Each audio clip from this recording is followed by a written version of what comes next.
Hi guys, welcome back to the channel Achieving Online Freedom. In this video today, I'll be showing you how to turn on two-factor authentication on Snapchat. This is very simple, so let's go ahead and get started. The first thing you want to do is open up the Snapchat app. Once you're here, you want to click on your Bitmoji in the top left corner. And then you want to click on the gear icon in the top right. Once you're at your settings page, you want to scroll down. You don't have to scroll down. You can see two-factor authentication right underneath password. Go ahead and click on it. So it says when logging in, you'll need to provide an extra login code after your password. Your login code will be sent via message or SMS. And then once you enter your login code, we'll know it's really you.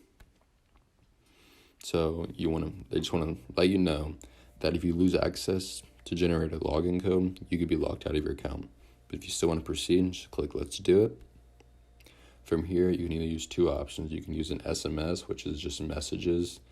A code will be sent to your phone number, and you have to put that code back into Snapchat, and they'll know it's you.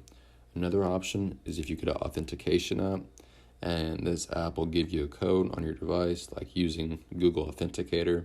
It'll give you a code, you put it back into Snapchat, and then they know it's you. And so I hope this video helped, and if it did, please make sure to like and subscribe. It helps out the channel a lot, and I will see you in the next video.